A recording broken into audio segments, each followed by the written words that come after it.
ये तुम्हारे करीब में बाकरब है जिन्होंने मुझे घर के इफ्तिताई तकरीब पे बुलाया था, चलो मैं उनके तुम्हें पास ले चलूं। उस पाकरब में जिस मकान के सामने मैं इफ्तिताई तकरीब में गया, एक ठेला लगा हुआ था। ये ठेला किसी गरीब का नहीं था, ये ठेला मेरे प्यारों किसी गरीब का नहीं था, किसी उजड़े हुए का नहीं था, ये अमीर आदमी का था जिसका बहुत बड़ा कारोबार लाहौर में था। फिर अल्लाह की तरफ से पकड़ के अंदर आ गया, पता नहीं किस बात पे पकड़ आ गई।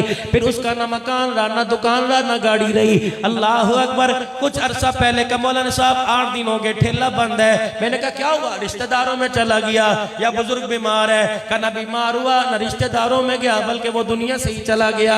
मौलाना उसने फांसी ले ली, फंदा लटका के पंखे पर अपने आप को गला दबा लिया। मैंने कहा हुआ क्या?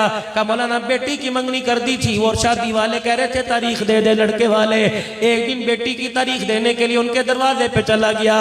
उस गरीब को क्या पता था इंसानियत का जनाजा निकालने वालों के पास जा रहा हूँ, इंसानियत को संभालने वालों के पास नहीं जा रहा। उनने कमियां जब बेटी की मंगनी की थी तो उस वक्त रईस था, मालदार था। हमने यही देख के रिश्ता किया कि इतनी लंबी लिस्ट दहेज की उसके हाथ के अंदर पकड़ा दी। ये तैयार कर, जिस दिन कहे गए घंटे पहले बता देना बेटी लेने के लिए आ जाएंगे।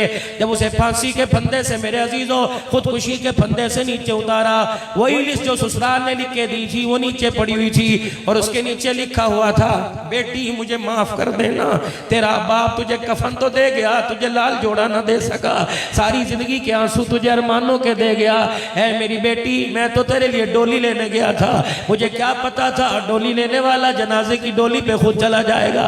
मेरी बच्ची अल्लाह अकबर। ये पकड़, ये खत पढ़कर जवाब पढ़कर बाप के लिए दुआ करना, बाप के लिए दुआ करती रहना। अब सारी जिंदगी अरमानों पे गुजार देना, कोई होगा जो तुझे नेक समझ के ले जाएगा। है मेरी बच्ची, ये ससुराल वालों ने जहेज की फरमाइश की, तेरे बाप ये जहेज की फरमाइश पूरी नहीं कर सकता, इसलिए तेरे सामने मुंह दिखाने के काबिल ही रहा। तेरा बाप हमेशा हमेशा के लिए कब्र में अपना मुंह छुपा के चला गया। यकीन जानो यहाँ चोट लगी, इस चोट का असर आंख के जरिए हुआ। मैंने कहा मियां सईद, मियां नवीद, रब्बे काबा की कसम ये घर की कहानी नहीं, हर घर घर की ये कहानी है। यकीन जानो भुट्टा बेचने वाला शाम को अपने घर के अंदर आया, उसने देखा बेटी तकिए में मुंह लेके लेटी हुई है, घर के अंदर अफसुर्दी अफसुर्दी ऐसे कोई मैयत हो गई हो। माँ से पूछने लगा, बीवी से पूछने लगा क्या बात है, पेट में दर्द है, बुखार है, डॉक्टर के लिए ले जाती। अल्लाह अकबर। कहने लगी ना पेट का दर्द है, इसको तो अरमानों का दर्द है। बाप कहने लगा क्या हुआ? का खुद ही जाके पूछ ले। बेटी के सर पे हाथ फेरा, उसने धाड़ मारी, चीख मार के रोने लग गई। बाप ने आंखों से पहचान लिया और कहा बेटी मुझे लग रहा है कि आज भी फिर तू किसी अमीरजादी का जहेज देख के आई है। ओ वीरो, तुमने दिया उसने लिया, लेकिन किसी के दिल के टुकड़े तो ना किया करो। सारी देखने वाली नंबरदारनियां नहीं होती, सारी देखने वाली मेरे अजीजों चौधरानियां नहीं होती। पता नहीं अब्दुल हन्नान जैसे फकीर की बेटी भी कहीं चली जाए, मौलवी जो 10,000 तनख्वाह लेता है उसकी बेटी भी जाके खड़ी हो जाती है। मेरे अजीजों जो मस्जिद की करता है वो भी मेरे अजीजों खड़ा होता है, उसकी दी रानी खड़ी होती है। यकीन जानो हमने तो कलमा उस नबी का पढ़ा है जो लोगों के दिल तोड़ने नहीं आया बल्कि टूटे हुए को जोड़ने के लिए आया।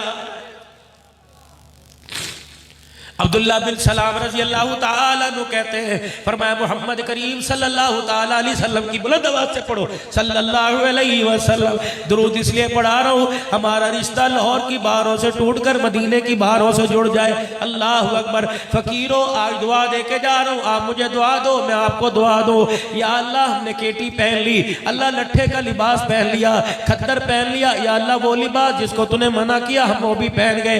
ऐ मेरा अल्लाह एक दरख्वास्त कबूल फरमा, अल्लाह सारे लिबास पहना दिए, एहराम की चादरें भी नसीब फरमा दे।